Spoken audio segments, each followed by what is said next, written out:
Buongiorno, buon sabato. Focus TG sempre in diretta, sono le 12, facciamo un salto a Londra perché ci sono milioni di persone che stanno seguendo l'incoronazione di Re Carlo III. Vediamo le immagini, proprio l'arrivo dell'erede della regina Elisabetta, successore della regina Elisabetta al trono d'Inghilterra. Vediamo l'arrivo di Carlo proprio nell'abbazia di Westminster, sta procedendo verso il trono in cui poi sarà incoronato. C'è anche Camilla Parker Bowles, la regina consorte, e abbiamo visto anche le immagini poco fa del corteo, lungo corteo tra due ali di folla festante che ha percorso il tragitto che porta dalla Buckingham Palace lungo il Mall fino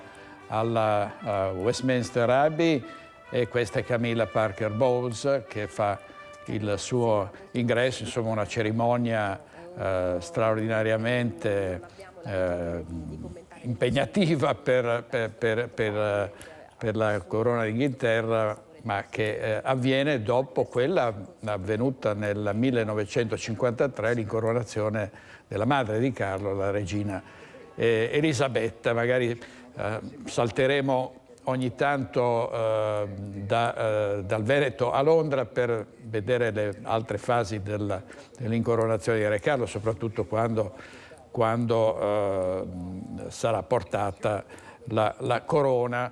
Intanto però torniamo ai nostri problemi, al nostro territorio. Andiamo subito a Chioggia in diretta da Filippo Fois, perché c'è la rivolta dei pescatori, i pescherecci contrari alle norme dell'Unione Europea sulle reti a strascico. A te la linea, Filippo. Sì, buongiorno direttore, buongiorno ai nostri telespettatori. Prendiamo la linea di Chioggia, dove sta avvenendo quello che avviene in tante altre località della costa veneta. Una protesta che unisce tutte le associazioni di categoria dei pescatori. Sono presenti anche diversi politici. C'è il sindaco naturalmente di Chioggia, Mauro Armelau, assieme ai consiglieri regionali Marco Dolfin e Jonathan Montanariello, e soprattutto ci sono i pescatori. Io partirei con lei, se si vuole presentare. Lei si chiama? Alessandro Faccioli, col diretti in Pesapesca. Senta, cosa che non va bene della nuova normativa europea? Ma ci sono delle previsioni che prevedono un accanimento eccessivo nei confronti di un settore di pesca che è quello dei demensali, dello strascico in particolare, che invece è compatibile. Ci porta a oltre l'80% del nostro prodotto sulle tavole, sfiorando il fondale in grado di ossigenarlo, ed è l'unico mezzo che abbiamo per liberare il nostro mare dalle plastiche, che altrimenti rimarrebbero lì centinaia di anni. Ecco, nello specifico per Chioggia, cosa significherebbero queste limitazioni della pesca a strascico? Proprio dal punto di vista del lavoro. Noi abbiamo circa 220 imbarcazioni e per una previsione di questo tipo potrebbe comportare una riduzione almeno del 50%. Significherebbe che non tutti riuscirebbero più a stare in piedi. 50% per quanto riguarda tutta la filiera, quindi questo sarebbe un disastro economico per un settore primario per la città. Sono previste anche delle limitazioni delle zone di pesca, se non era una limitazione del 30% rispetto a quelle attuali. Sì, del 30%, creazione di aree marine protette. Noi abbiamo già un mare che al 65% è già precluso l'attività di pesca. Ce ne resta un 30%, poi togliamo il 30%. Siamo stufi di pagare la campagna elettorale del commissario Silke Pirlicius in Lettonia, dove non so neanche il paese dove abiti.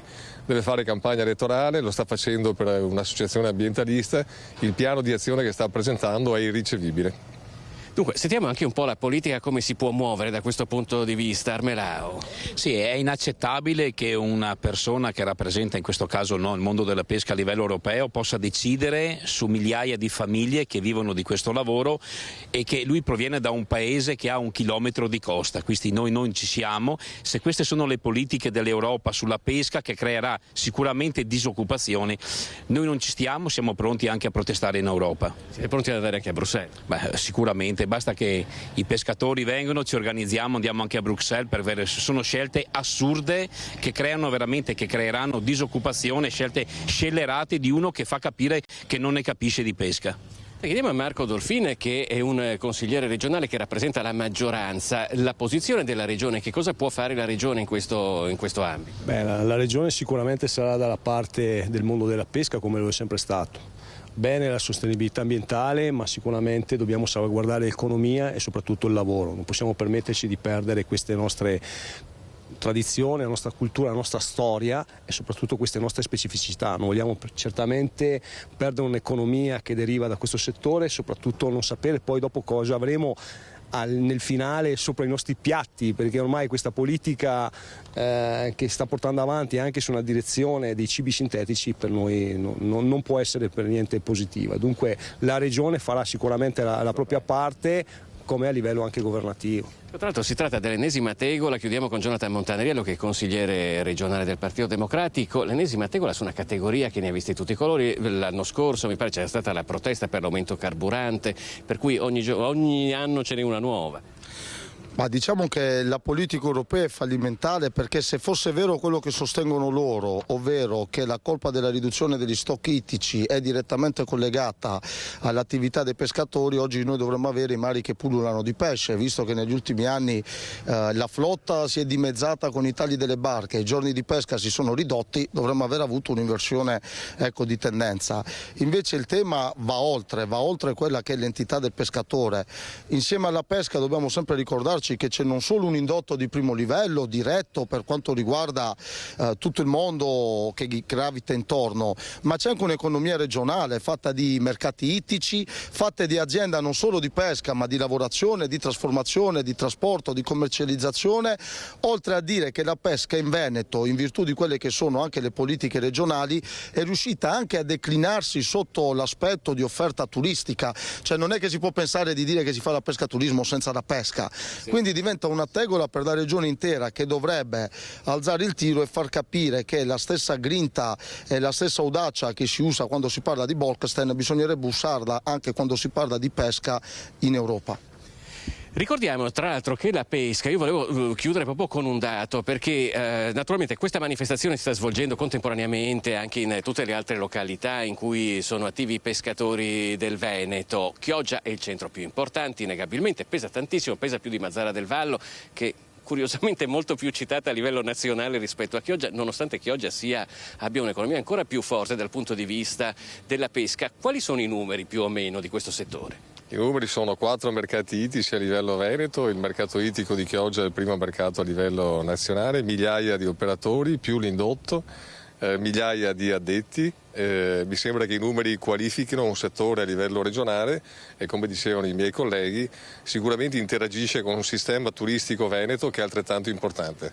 Togliere questo pezzo significa togliere un pezzo di corpo a questa nostra regione. È un pezzo di identità, di economia, insomma un pezzo veramente importante del Veneto. Bene, per ora da Chioggia è tutto. Direttore, io ti restituisco la linea. Grazie Filippo, grazie tante. Abbiamo sentito le sirene dei pescherecci suonare, una protesta dei pescatori per le disposizioni dell'Unione Europea sulle reti a strascico. Vediamo altre notizie di cronaca dai giornali online. Questo è il Gazzettino. West Nile contagiato da una zanzara 10 mesi fa, l'inferno di Antonio, ancora ricoverato e paralizzato. Il parroco di Chirignago sugli appartamenti affittati agli stranieri, distruggono le case in cui vivono. E poi gli alpini alla dunata, attenti a provocazioni e trappole femministe. Dopo Rimini gli allarmi sulle chat. Vediamo altre notizie di cronaca appena arrivate. C'è stato un incidente stradale poco prima dell'alba a Vicenza. Un uomo è stato trovato in fin di vita sul ciglio della strada. È ricoverato in condizioni gravissime nel reparto di rianimazione dell'ospedale San Bortolo di Vicenza un uomo rimasto ferito in un incidente stradale questa mattina poco prima dell'alba. A trovarlo poco lontano dalla moto che conduceva nei pressi di Parco Città lungo via Quadri alcuni passanti che hanno allertato i soccorsi. Il personale medico del SUEM, intervenuto poco dopo le 4, ha prestato le prime cure, ma vista la situazione di estrema gravità ha stabilizzato il corpo del motociclista accompagnandolo con urgenza in codice rosso al pronto soccorso. Non si conosce l'identità dell'uomo, non essendo stati ritrovati i documenti né le dinamiche del sinistro. Gli agenti della questura stanno indagando per cercare di risalire alle cause dell'incidente e valutare se siano stati coinvolti altri mezzi che abbiano provocato la caduta del motociclista. Sono davvero tantissimi gli incidenti in cui ci sono vittime tra i centauri. Vediamo, ieri ci sono stati i funerali della 24enne Nicole e stamane a Breda di Piave l'addio al fidanzato Antonio Cerruti e la coppia che è morta in seguito a un impatto a Volpago. Vediamo. Tesoro, ci hai lasciato.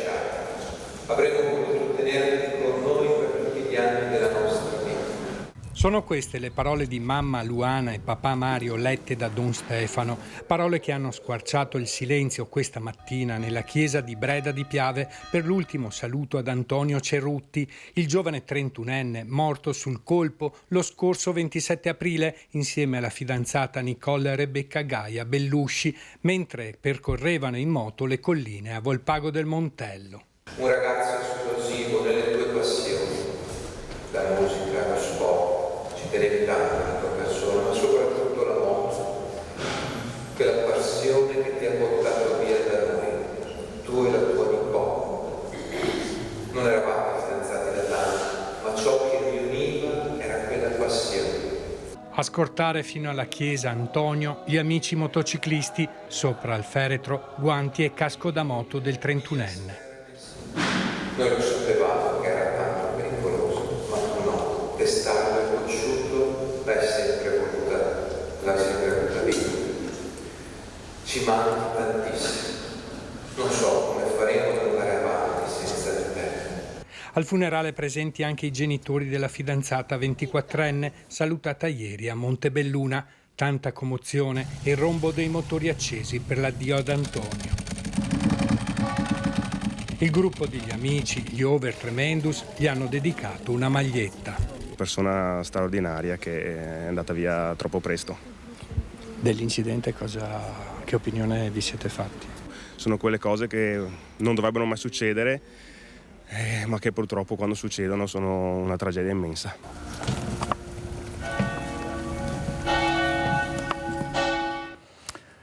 Sangue in Veneto anche causato dalla violenza, il duplice omicidio di Paese davvero è stato scioccante per la comunità di Paese ma per tutto il Veneto. Siamo tristi e distrutti, ha detto la moglie del killer, Massimo Pestrin, che è stato interrogato in carcere. Non lo perdono, ha detto invece il fratello Giancarlo, ed è una vicenda in cui è coinvolta indirettamente anche l'ex moglie perché c'era stata una separazione e a scatenare la rabbia di quest'uomo pare che sia stato anche il rapporto difficile con l'ex moglie. Vediamo il servizio di Christian Arboit. Siamo già tristi e distrutti, non possiamo parlare. Ho il mio avvocato, quindi non posso parlare. Ma perché non può parlare, signora? Siamo tristi e distrutti, dice Elvira, la moglie di Massimo Pestrin, l'uomo che mercoledì a Paese ha ucciso il fratello Lino e la cognata Rosanna Trento. Accanto ai due figli, da qualche tempo, si trova in un appartamento di Zero Branco, ospite di amici e parenti. I due ragazzi le fanno da scudo, a partire dal maggiore, tutti e tre travolti da una storia più grande di loro, catapultati in una realtà di violenza. Elvira non se la sente di entrare nel dettaglio delle prime dichiarazioni fatte da Massimo, che avrebbe ucciso i familiari perché convinto di un complotto nei suoi confronti. Al centro ci sarebbero proprio la gelosia per la donna e una separazione difficile, pista confermata dall'altro fratello Giancarlo, che al momento della mattanza era nell'appartamento a fianco dove stava pranzando con moglie e figli. Però lui dice nelle poche parole che si è lasciato sfuggire nell'immediatezza dei fatti, anche a colloquio con l'avvocato, c'era un complotto nei miei confronti, i miei familiari sapevano che mia moglie mi tradiva. Ma lo sapeva anche lui, cioè, aveva messo sul telefonino la foto con mezza nuda, cosa le vedono tutti questi anni qua. Era un suo problema, doveva risolverlo lui. Quindi lui, diciamo, questa cosa qua non l'aveva digerita? No, non l'aveva digerita. Però la portava su di voi? Sì, cioè, cosa c'entriamo noi? I suoi problemi si risolve. E basta. Da molto tempo, da prima che l'appartamento di Via Noalese fosse ristrutturato. No, non è la situazione economica, non pagava l'affitto, l'hanno sfrattato. La trasparenza è questa, l'hanno sfrattato, ti hanno dato una data, a fine anno vai via e basta. Senta una cosa, è vero che c'erano botte, volavano botte tra loro? Non era un buon rapporto. Non era un buon rapporto. Quindi Massimo picchiava la moglie? Sì, per me sì. Ma io si otteneva, non so che ne ha mai espresso, non aveva mai detto niente neanche io, non ti risolvi i problemi così. In passato Massimo aveva aggredito anche il padre, deceduto alcuni anni fa. È lunatico perché serviva soldi per andare in Albania, perché doveva andare in Albania, ma lui era fatto così. O ti dava anche il cuore o ti occupava, infatti. A trovarlo in carcere? No, non esiste. Non esiste. E neanche il perdono non è detto. Non esiste. È il motivo, mi spiega il motivo, perché l'ha fatto. È il motivo perché lo ha fatto. I suoi problemi si tiene per lui, si risolve lui, no che altra gente che non c'entra niente. No, non era finita, comunque vabbè. Vediamo anche la rabbia del nipote dell'assassino Davide, che a sua volta dice non ho nessuna intenzione di perdonarlo. Non è una persona tranquilla, è una persona di per sé manesca. Si sono separati perché lui batteva lei, quindi... Un violento, un uomo che non mi è mai piaciuto. Davide, 24 anni, sospira più volte. C'era anche lui assieme a papà Giancarlo e a mamma Martina mercoledì nella Casa dell'Orrore di via Monsignor Breda. Quegli spari e quella scena impossibile da dimenticare e la rabbia per lo zio Massimo. Uomo tranquillo? Non è vero, dice, e ricorda un altro episodio. So che è stato un litigio con mio nonno, che adesso non c'è più, che aveva bisogno di soldi e mi ricordo che aveva spintonato mio nonno quella volta lì. Mio nonno, essendo aveva già i suoi anni, è morto che ne aveva 89, aveva già i suoi anni all'epoca, aveva già 80-82 e già vedendolo così, io avevo già capito che persona che era, ma che arrivasse a fare quello che ha fatto, no. Usare le mani avrei detto ok, ma usare un'arma e anche di per sé farla alle spalle vuol dire che sei un vigliacco e basta, perché non hai neanche il coraggio di affrontare le cose. Un complotto contro di me, le parole dell'assassino, convinto che il fratello Lino e la cognata Rosanna, uccisi con 14 colpi di pistola alla schiena, fossero da tempo a conoscenza di presunti tradimenti della moglie, dalla quale si era separato, e che in qualche modo parteggiassero per lei. Non è niente vero, perché comunque io so che Massimo aveva sospetti sulla Rosanna che lei andasse a scrivere messaggio, a chiamare a sua moglie di Massimo, all'Elvira. Però quando parlavamo con la Rosanna diceva guarda, io non ce l'ho neanche il numero, quindi non riesco a mettermi in contatto con lei. E lui aveva questo presentimento qua, ma comunque non è mai saltato fuori. Impossibile, davvero impossibile perdonare. Una roba del genere, poi ti perdono se mi moglie un pugno sulla faccia o sull'occhio, ma questa roba qua non... Io spero che gli facciano tutto il male possibile e immaginabile che io ho in mente adesso, ma no... Io non sono una forza dell'ordine, non sono dentro in carcere, non posso fare niente. Spero che decidano al più presto di cosa farsi e che lo rinchiudino e che lo facciano patire in peggiore dei modi. Basta, io voglio solo quello. Non mi interessa altro. È difficile superare un momento come questo. Spero di riuscire... Io sono sempre stato forte, rimarrò forte, però cerco sempre anche di deviare su altre cose, infatti... Stasera, se riuscirò, andrò al bar perché alcuni amici mi hanno chiesto vieni, sfocia, liberati un attimo. Adesso vedo comunque anche io star qua tutto, comunque star qui dentro ti viene sempre il magone. E risentiamo anche le parole di Martina Sandre, che è la madre di Davide Prestin e la moglie di Giancarlo Prestin che abbiamo ascoltato prima. Erano assieme nell'azienda agricola proprio nel momento del delitto e a lei l'assassino aveva detto, mostrando la pistola, chiama i carabinieri, ci sono 2 cadaveri. Vediamo. Ho sentito i colpi, una decina più o meno, adesso non li ho contati ovviamente. E quando sono uscita qua, lui era in fondo, davanti all'abitazione, e gli ho chiesto: hai sentito anche te, Massimo, i colpi? E lui mi ha fatto vedere la pistola dicendomi che aveva sparato dei colpi in aria. E io gli ho detto: ascolta, sai che c'è tuo fratello, mio marito Giancarlo, che sta riposando perché avendo un'azienda il pomeriggio, dopo mangiato, si riposa un po', giustamente. E niente, dopo qualche secondo io sono rientrata e dopo qualche minuto lui mi è venuto a bussare alla porta, alla finestra, scusa, della cucina, e mi ha detto: chiama la polizia che ci sono 2 cadaveri di là.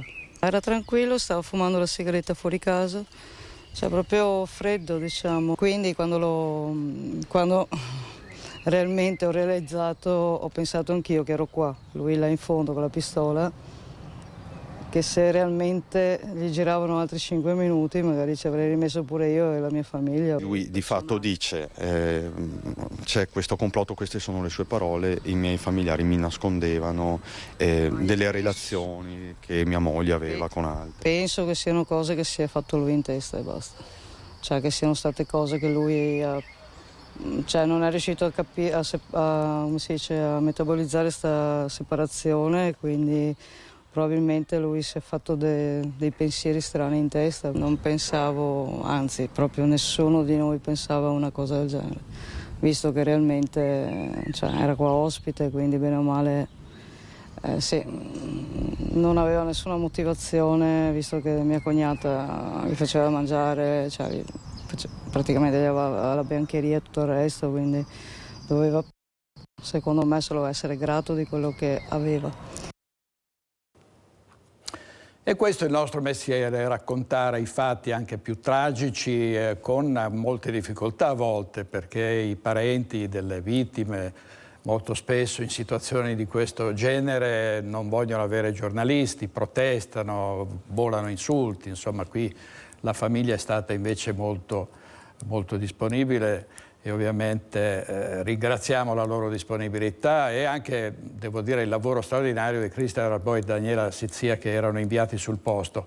Facciamo questo mestiere, diamo le notizie e ci aspetteremmo da parte delle istituzioni la sensibilità, una comprensione per un lavoro difficile e importante al servizio della comunità, ma a volte si arriva a delle situazioni davvero incomprensibili. La Procura di Vicenza ha ipotizzato il reato di stalking a mezzo stampa per dei servizi che noi abbiamo dedicato a una parte della sanità del Veneto, cioè alla ULSS 7, servizi molto critici in cui davamo voce alle lamentele dei pazienti e alle critiche nei confronti della direzione generale. È intervenuto su questo l'Ordine dei giornalisti, il Sindacato dei giornalisti, in maniera molto critica. Sentiamo cosa ha detto ieri Nicola Talmi della CGIL. Ha detto nemmeno nella Russia di Putin avviene quello che sta avvenendo qui. Sentiamo. Il rischio è che se valesse il tema che un qualsiasi soggetto pubblico o politico potrebbe denunciare un mezzo di informazione perché mi stai criticando troppo, ecco, sono cose che potrebbero succedere in Iran o nella Russia di Putin, non penso che possano accadere nel nostro paese. La libertà di stampa è un bene prezioso, sancito dall'articolo 21 della Costituzione. Un bene da custodire con cura e attenzione, perché c'è il rischio che venga messo in discussione il diritto di raccontare ai cittadini quello che succede fuori dalla porta di casa. Parole di Nicola Talmi, segretario regionale della categoria che rappresenta i lavoratori delle telecomunicazioni e del sistema radiotelevisivo. Parole che riportano l'attenzione sul reato ipotizzato dalla Procura di Vicenza nella vicenda che vede indagato l'ingegner Giovanni Iannacopoulos per i servizi delle redazioni di Rete Veneta e Antena 3 sull'U7 Pedemontana e sul DG Carlo Bramezza. La Procura parla infatti di un reato di stalking a mezzo stampa ed è la prima volta che si parla di questa particolare declinazione. Noi siamo preoccupati quando si inventa un nuovo reato, specie quando un'ipotesi di reato, quando si parla di informazione. Ora, lo stalking attraverso i media, attraverso l'informazione giornalistica non l'avevamo mai sentita. Noi siamo certi del lavoro che farà la magistratura, ma è un modo, temo, questo di cercare di intimorire in qualche modo i mezzi di informazione, ed è assolutamente inaccettabile. È chiaro che se l'informazione fosse falsa o diffamatoria avrebbero modo ovviamente le persone di difendersi. Sulla correttezza dei servizi delle redazioni di Rete Veneta e Antena 3, che hanno dato voce ai cittadini e fornito ai cittadini informazioni ritenute importanti su quanto sta accadendo nell'U7 pedemontana, è già intervenuto il Tribunale del Riesame, che ha annullato l'interdizione dall'attività editoriale emessa dalla Procura di Vicenza nei confronti di Giovanni Iannacopoulos. Pochi giorni fa la Corte di Cassazione ha respinto il ricorso della Procura, confermando il provvedimento del Riesame. La chiusura dell'indagine e la formalizzazione dell'ipotesi di reato di stalking a mezzo stampa sono arrivate a ridosso della manifestazione per la libertà di stampa organizzata dal Sindacato dei giornalisti del Veneto sul Ponte di Rialto. Una voce, quella dell'informazione veneta, che vuol ribadire nessun bavaglio alla stampa. A fare una cosa di tipo preventivo, cioè mi stai stalkerizzando perché critichi ad esempio la mia gestione di un distretto sanitario, è assolutamente inaccettabile, per cui la nostra solidarietà va senz'altro ai mezzi di informazione e crediamo che la giustizia senz'altro chiarirà questo equivoco. E questo era Nicola Talmi della CGIL. Andiamo a Bassano Grappa, dove c'è stata una serie di furti nelle abitazioni. Vediamo il servizio. Complici non solo nella vita. Arrestata dai carabinieri una coppia di Rosà, un uomo di 61 anni e una donna di 42, per pregressi furti in abitazione. 2 anni e 4 mesi di reclusione, oltre che 700 euro di multa. Sentenza di condanna che arriva dal Tribunale di Treviso. La coppia infatti è colpevole di 2 furti in abitazione a Gaiarine nell'aprile del 2018. Stesso giorno, 2 case e diverse strategie di infrazione. La prima volta infatti la coppia si è introdotta dalla porta del garage, lasciata accidentalmente aperta dai proprietari dell'abitazione. Nella seconda casa invece è forzata la finestra della cucina. La coppia viaggiava a bordo di un'utilitaria intestata a un prestanome. In entrambi i colpi, dopo aver messo a soqquadro diverse stanze degli appartamenti, sottratte borse, contanti per qualche centinaia di euro, documenti d'identità, telefoni cellulari, libretti di assegni e vari effetti personali. Dopo l'arresto da parte dei carabinieri, il 61enne sconterà la sua pena al carcere San Pio X di Vicenza. La compagna invece è destinata al carcere di Montorio. Servizio di Sharon Di Carlo, andiamo a Padova, dove c'è un presidio degli inquilini delle case Ater di Padova davanti a Palazzo Moroni per la carenza di alloggi, per le spese di condominio troppo alte, per problemi di abitabilità. Andiamo in diretta da Chiara Gaiani. Buongiorno da Padova, ci troviamo davanti al comune, la sede di Palazzo Moroni, dove è in corso il presidio dei residenti delle case Ater. Con noi proprio una rappresentante dei residenti delle case Ater di via Pinelli, Sara Conti, e la rappresentante dello sportello sociale di via Baiardi, Daniela Ruffini. Ma allora chiediamo prima di tutto a Sara Conti, che in queste case ci vive, e che cosa accade, quali sono i vostri problemi? Allora, noi abbiamo grossissimi problemi di infiltrazione d'acqua, di muffa diffusa, un impianto fognario non a norma, non correttamente funzionante, e nonostante tutte queste problematiche siano state denunciate attraverso una relazione tecnica di un ingegnere, l'Ater rifiuta di rifare il cappotto che sanerebbe tutte queste problematiche e di rifare ovviamente l'impianto fognario.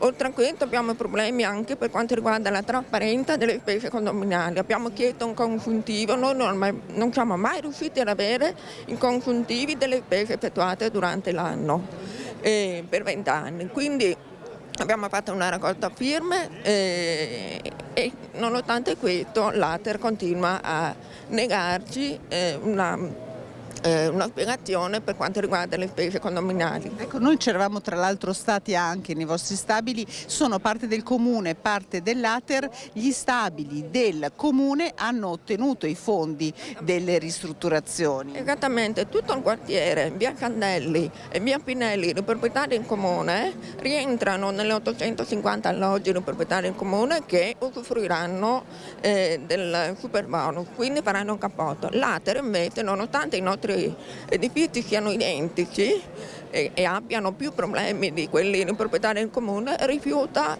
di fare il cappotto che sanerebbe queste problematiche di infiltrazioni d'acqua. Ecco, questa è una vicenda davvero che va avanti da parecchi mesi. Daniela Ruffini, voi avete incontrato anche il prefetto, l'avete sensibilizzato su questo tema?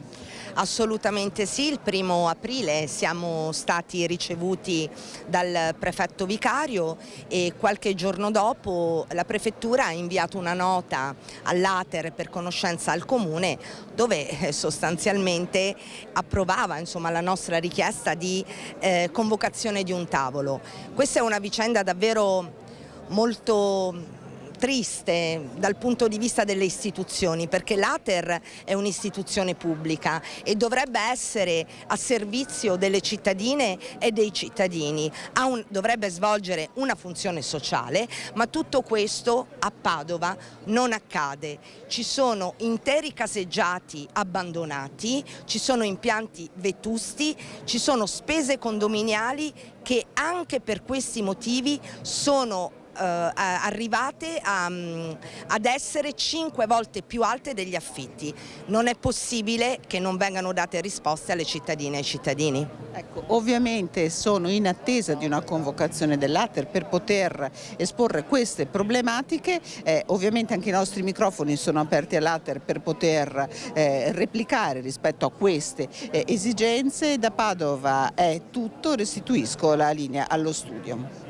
Molte a Chiara Gagliani e noi diamo un'occhiata di nuovo a Londra, nell'abbazia di Westminster, dove è in corso la cerimonia per l'incoronazione di Re Carlo III. Vediamo le immagini, in questo momento vediamo le immagini che arrivano da Londra, dall'abbazia di Westminster. Le mandiamo in onda? Ecco, mandiamole in onda.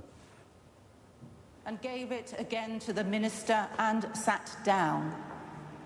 And the eyes of all them that were in the synagogue were fastened on him. And he began to say unto them, This day is this scripture fulfilled in your ears. This is the gospel of the Lord. Praise be to thee, O Christ.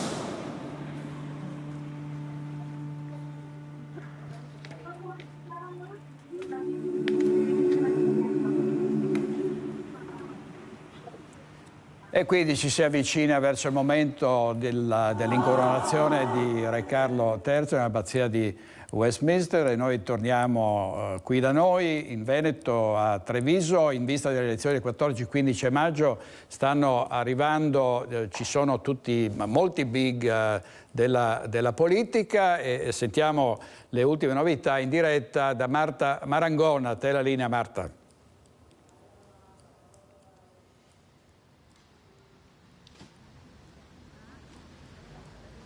Sì, buongiorno da Treviso, siamo qui a Porta San Tommaso, zona di accesso al mercato cittadino e ci sono numerosi gazebo elettorali. Ultimo fine settimana prima delle elezioni amministrative in vista dell'appuntamento elettorale del 14 e 15 giugno sono giornate caratterizzate dalla presenza di molti big della politica in città. Ieri è stata la volta di Carlo Calenda, leader di Azione a sostegno del candidato sindaco Nicolò Rocco. Oggi in città il ministro alle politiche economiche, all'economia e alla finanza Giancarlo Giorgetti, a sostegno di Mario Conte, candidato, la senatrice Maria Stella Gelmini di Azione Italia Viva, sempre a favore di Nicolò piccolo Rocco, e domani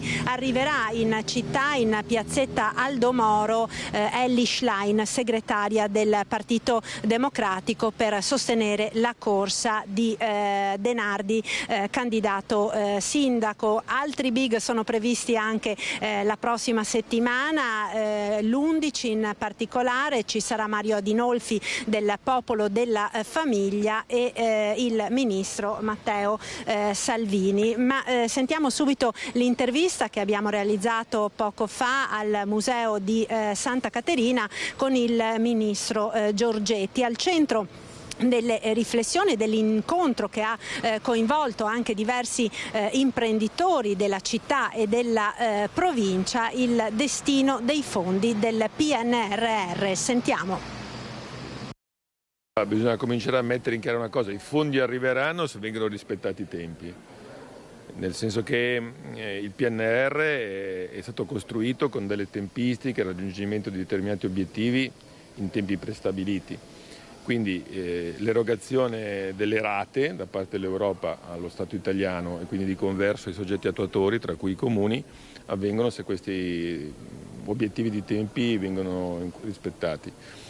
Abbiamo avuto il post-Covid, la guerra in Ucraina, questo ha complicato oggettivamente la partenza di determinate infrastrutture, e per questo motivo che noi stiamo cercando pazientemente di argomentare con la Commissione europea rispetto a questi tipi di difficoltà oggettive, non soggettive. Quindi siamo confidenti rispetto all'erogazione delle rate e siamo anche, impegnati a dare delle priorità rispetto ai progetti che sono stati presentati. Chi rispetta i tempi, i fondi sono stati promessi e rientrano ampiamente nelle procedure e quindi li avranno. Certo, il problema di quei soggetti attuatori che per diversi ordini di ragioni non riescono in qualche modo a mettere a terra i progetti è un qualche cosa che richiede un intervento supplementare di sforzo magari da parte dello Stato e appunto anche la disponibilità, a mio giudizio, della Commissione europea a valutare oggettivamente quelle che sono state le difficoltà proprio di partenza di questo piano. Con il nuovo rialzo dei tassi c'è grandissima preoccupazione nelle famiglie e nelle imprese che hanno mutui in modo particolare. Il tema il governo lo comprende, perché anche il governo stesso è chiamato a pagare più interessi sul debito pubblico. Noi abbiamo sollevato più volte anche nelle sedi competenti il tema del fatto che a nostro giudizio l'inflazione si deve combattere non semplicemente aumentando continuamente i tassi di interesse. La Banca Centrale Europea è autonoma, totalmente autonoma, libera nelle sue scelte, però noi in qualche modo ci dobbiamo e siamo preoccupati di quelle che sono le conseguenze sulle famiglie e anche sull'economia reale, perché poi la limitazione del credito alle imprese è un tema che ovviamente ci preoccupa. Ecco, queste dunque le parole del ministro Giorgetti pronunciate a Santa Caterina di fronte ad una platea di militanti della Lega, ma anche di imprenditori del territorio. E dicevamo, quella di oggi è stata anche la giornata a Treviso della senatrice Maria Stella Gelmini, che ha incontrato i candidati della lista Azione, Italia Viva e Futura ed ha fatto un giro al mercato per incontrare i cittadini. Anche nelle riflessioni di Maria Stella Gelmini al centro è stato il destino dei fondi del PNRR, con la preoccupazione che da più parti si sta sollevando che i comuni virtuosi finiscano poi per rimetterci in relazione a coloro che invece stanno incontrando, comuni soprattutto più piccoli, stanno incontrando numerose difficoltà proprio per riuscire a mettere a terra quelli che sono i progetti previsti da realizzare con i finanziamenti del PNRR. Sentiamo quindi le parole di Maria Stella Gelmini e vi saluto e restituisco la linea allo studio. Noi pensiamo che il PNRR sia una grande opportunità e, come diceva giustamente Nicolò, non è il piano di questo o quel governo, ma è il piano del Paese. Quindi come Azione, come Italia Viva, Terzo Polo, noi continuiamo insieme a lavorare dai banchi dell'opposizione per dare il nostro contributo. Lo abbiamo fatto con Carlo Calenda, strappando al ministro Fitto l'impegno ad utilizzare una parte delle risorse del REPower per Industria 4.0. Noi pensiamo che solo rilanciando, sostenendo le imprese, abbassando le tasse, abbassando il costo del lavoro sia possibile creare competitività, occupazione e benessere per i nostri cittadini. E quindi siamo un'opposizione un po' diversa dalle altre, perché non facciamo polemiche, non votiamo contro per partito preso, ma entriamo nel merito dei provvedimenti e sicuramente il PNRR è una grande sfida per l'Italia. Il nostro contributo come azione viene anche dai banchi dell'opposizione. Noi pensiamo che l'Italia su questo si gioca una fetta importante della sua credibilità, oltre che risorse, investimenti senz'altro, ma anche riforme, e quindi sfidiamo il governo su questa base, sulla base di un impegno che tutti abbiamo preso con i cittadini di fare i loro interessi, e quindi l'interesse dell'Italia oggi è recuperare la terza tranche di finanziamenti del PNRR e soprattutto fare le riforme. Continuare a rinviare la legge sulla concorrenza piuttosto che altre riforme richieste dall'Europa ma indispensabili per la competitività, per lo sviluppo del Paese, sarebbe un errore. Quindi noi ci siamo con questo atteggiamento non ideologico, molto pragmatico dalla parte di chi vuole fare e non dare fiato alle polemiche. Così Maria Stella Gelmini al microfono di Marta Marangon, un minuto di pubblicità e poi torniamo con l'autonomia che rischia le sabbie mobili in Parlamento. Tra poco.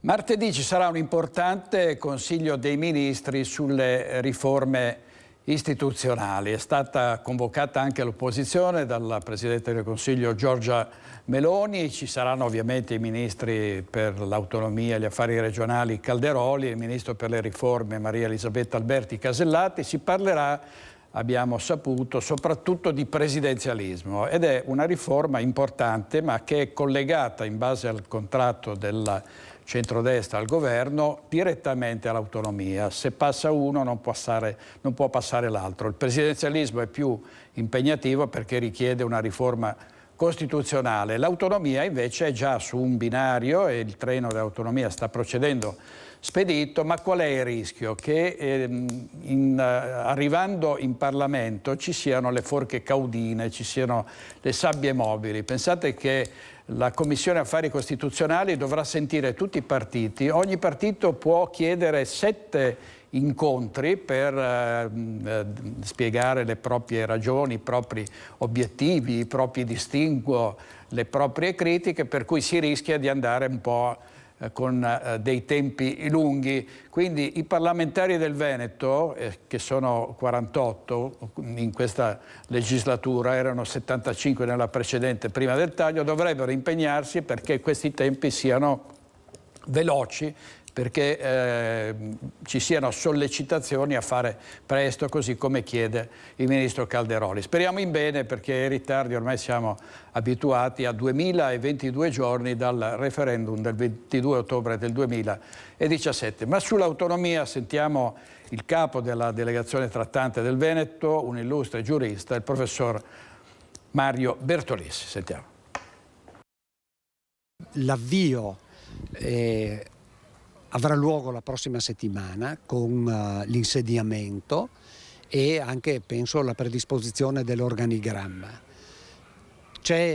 La commissione è formata da un numero rilevante di persone, molte delle quali si può dire che sono delle personalità, e penso che questo sia un presidio a tutela di tutte le preoccupazioni che esistono nell'ambito del Paese, perché molti pensano che si tratti di un'operazione che è a danno, no, di qualcuno a favore dell'altro. Penso proprio di no, perché la sede dei lavori è Roma.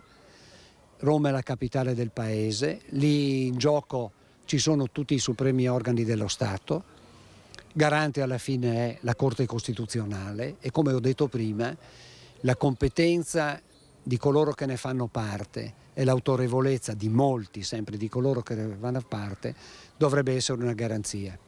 Ecco, penso che questo sia essenziale e poi naturalmente il futuro e i fatti si incaricheranno di dimostrare chi ha ragione e chi ha torto e se si fa bene o si fa male. Questo era il professor Mario Bertolissi. La questione migranti, c'è sempre molta tensione dopo lo scontro tra Italia e Francia. La Francia ha criticato duramente il nostro governo e a Padova c'è stato un faccia a faccia tra il vescovo, Monsignor Claudio Cipolla, e il prefetto Raffaele Grassi proprio sui problemi dell'accoglienza. Il prefetto sta chiedendo a tutti, ovviamente tutti i prefetti chiedono a tutti coloro che possono accogliere, compresa la Chiesa, dei posti, delle strutture, e in particolare ai sindaci. Vediamo. Non c'è incertezza sul tema dell'accoglienza. Esordisce così il vescovo di Padova, Claudio Cipolla, nel corso dell'incontro con il prefetto Raffaele Grassi alla presenza di tutti gli uffici diocesani. Se la linea è chiara e la Chiesa di Padova è disponibile a fare la sua parte, restano domande e richieste di delucidazione di cui si è fatto carico il rappresentante del governo che aveva accanto il capo di gabinetto della prefettura di Padova, Alberto Di Gaetano. Sono già 500 le persone accolte dalla diocesi grazie all'ospitalità nelle parrocchie attraverso progetti di microaccoglienza e grazie al sostegno garantito da realtà religiose, accoglienza che si declina in varie forme, dai migranti ai senza fissa dimora.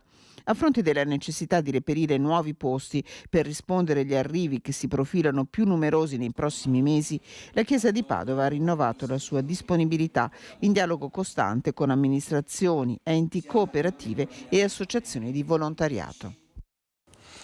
Adesso andiamo a Caldogno perché appunto i sindaci cercano di risolvere il problema migranti. Sentiamo cosa propone. Mi pare che proponga l'inserimento nei lavori socialmente utili dei migranti. Sentiamo in diretta il sindaco di Caldogno, sentiamo in diretta Luisa Bertini.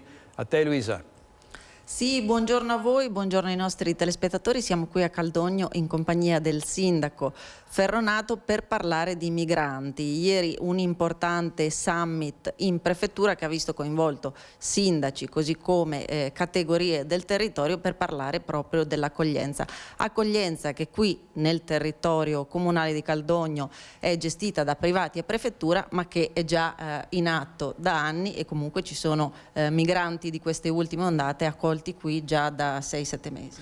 Sì, sicuramente. Noi abbiamo una struttura ricettiva che è un albergo che appunto in questo momento sta accogliendo dei profughi dall'ottobre scorso, circa 25, 30, 50 persone. Questo purtroppo non posso essere più preciso perché non ho i dati in questo momento precisi. Il tema fondamentale credo sia innanzitutto pensare a un'accoglienza più strutturata, anche perché ribadisco il concetto, il malumore che percepisco nei miei concittadini è dovuto al fatto che questi ragazzi circolano per il paese naturalmente e lei suggeriva giustamente che vengano impiegati, quindi una delle sue proposte sicuramente è quella. Adesso stiamo dialogando appunto anche con la prefettura per cercare di impiegarli, ma mi viene in mente solo per la pulizia del territorio, insomma non impiegarli in maniera diciamo strutturale, ma qualche ora alla settimana che dedichino anche a quelle popolazioni, a quel territorio che li stanno accogliendo, insomma. Ecco, quindi la soluzione del territorio e dell'accoglienza è quello di integrarli pienamente anche nelle attività comunali. Ma sicuramente, ma deve essere un'accoglienza strutturata, perché non può essere solo un assistenzialismo e basta, insomma, cioè, ci dobbiamo attrezzare per cercare di strutturare un'accoglienza di un certo tipo e anche coinvolgere ed integrare nel miglior modo possibile queste persone. Ecco, io ringrazio il sindaco Ferronato e restituisco la linea a voi a studio. Grazie molte a Luisa Bertini, al sindaco di Caldogno. Andiamo a Mestre dove c'è molta dibattito aperto tra favorevoli e contrari a un centro islamico che dovrebbe insediarsi all'interno dei locali dell'ex supermercato PAM. Sentiamo il servizio di Filippo Fois. A Mestre l'annuncio ha immediatamente acceso il dibattito tra favorevoli e contrari. I responsabili del centro islamico, che sta aprendo i battenti di fronte alla vecchia caserma di Via Piave, precisano subito che non si tratterà di una moschea, ma di un luogo per attività sociali e culturali, oltre che religiose.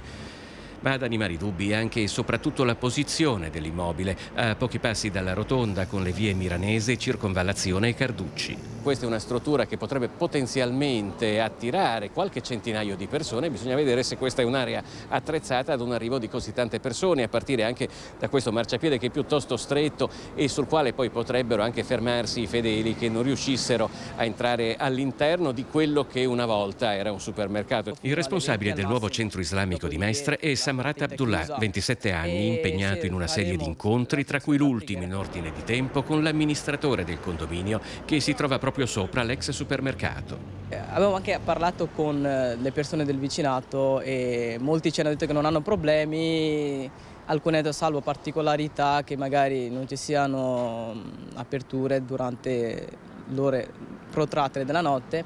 Noi abbiamo assicurato che giustamente no, perché la nostra principale attività è quella di fare catechismo con i bambini, quindi fare una sorta di doposcuola e che si concentra soprattutto dalle 18 fino alle 20 al massimo. Samrat è consapevole non solo del dibattito, se non delle polemiche che potrebbero accompagnare questa apertura, ma anche del fatto di trovarsi in una delle zone calde della malavita mestrina. Io anche ho detto la stessa cosa anche al commissariato capo che era venuto stamattina, che cercheremo di dare un segnale di positività quando se c'è una possibilità di incontro con anche altre comunità, quindi la gente che viene ovviamente qua a pregare e non come al solito le cose che succedono dall'altra parte oppure anche in questa via qua, quindi c'è lo spaccio, la prostituzione e tutto quanto. Certo. Quindi cercheremo di contrastare questa cosa qua. Allora, torniamo all'incoronazione di Re Carlo III, ormai siamo verso la fase conclusiva di questa imponente cerimonia, vedete Carlo seduto sul trono, gli è già stata data la spada tempestata di diamanti, ovviamente tra poco dovrebbe portare la corona che appunto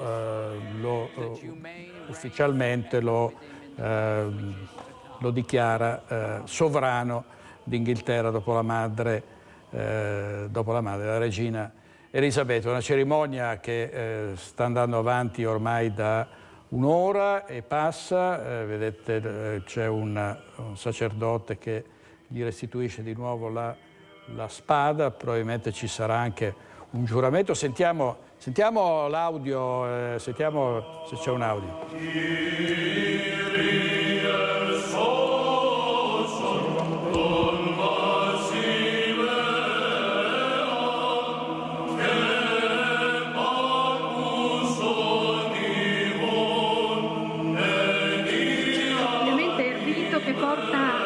Deposizione della corona di Sant'Edoardo sul capo di Carlo è molto lungo e prevede la presentazione al sovrano di tutti questi oggetti rituali che sono tutti regaglia, quindi tutti fanno parte dei gioielli della corona che sono custoditi da secoli alla Torre di Londra.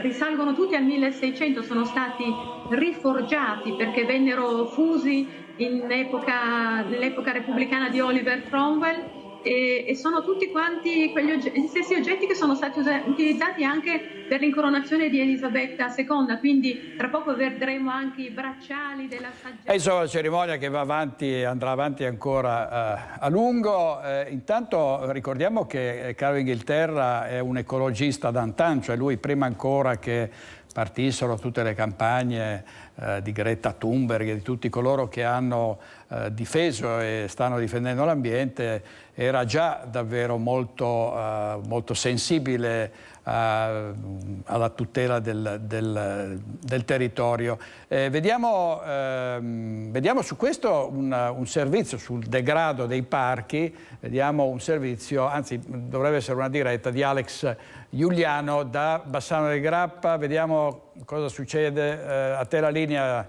Alex.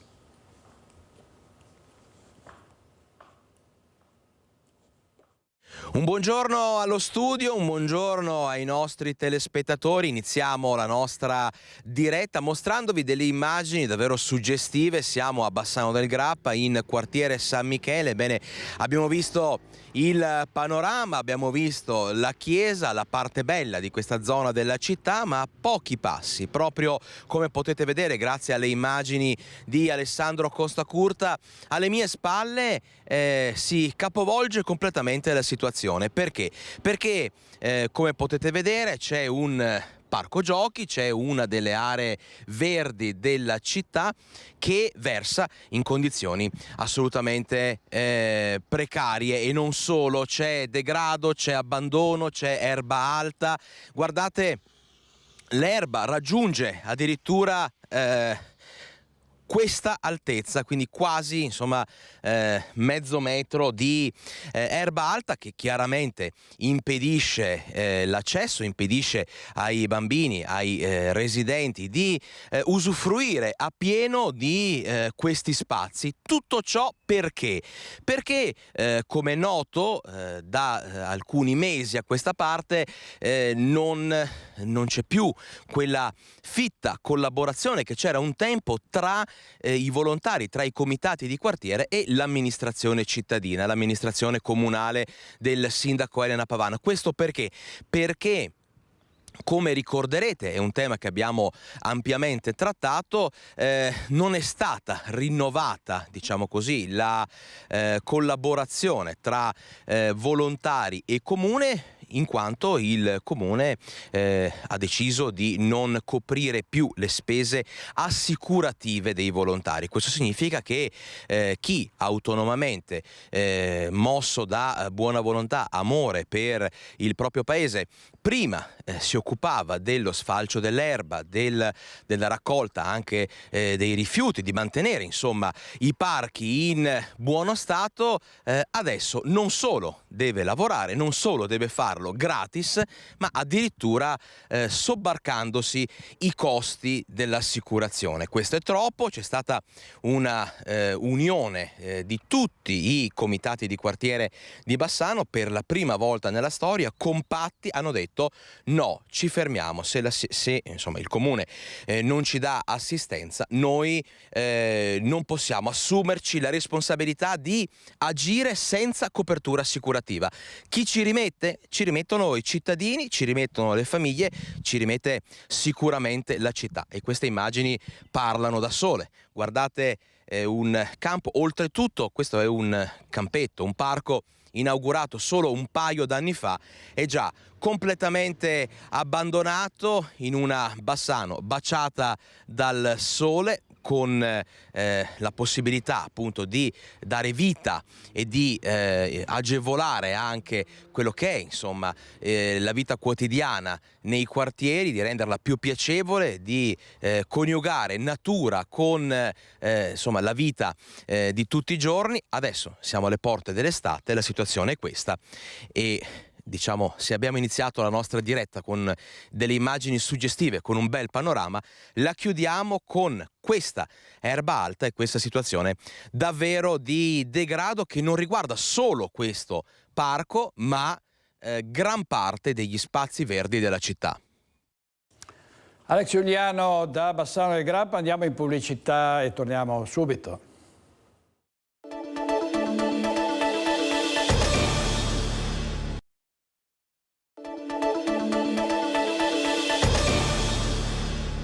Torniamo in diretta, dovremmo essere proprio al momento dell'incoronazione di Re Carlo III a Londra. Sentiamo anche l'audio, in regia Tony Esposito con Mattia Pizzaia, mi pare. Andrea Basso, ecco il momento da storico. Da 1000 anni utilizzata per le incoronazioni reali, e soltanto in questo istante si posa sul capo di Re Carlo III, e sarà l'unica occasione per tutta la durata del suo regno, lungo o corto che sarà, in cui il re avrà sul capo questa corona. God save the King! God save the King!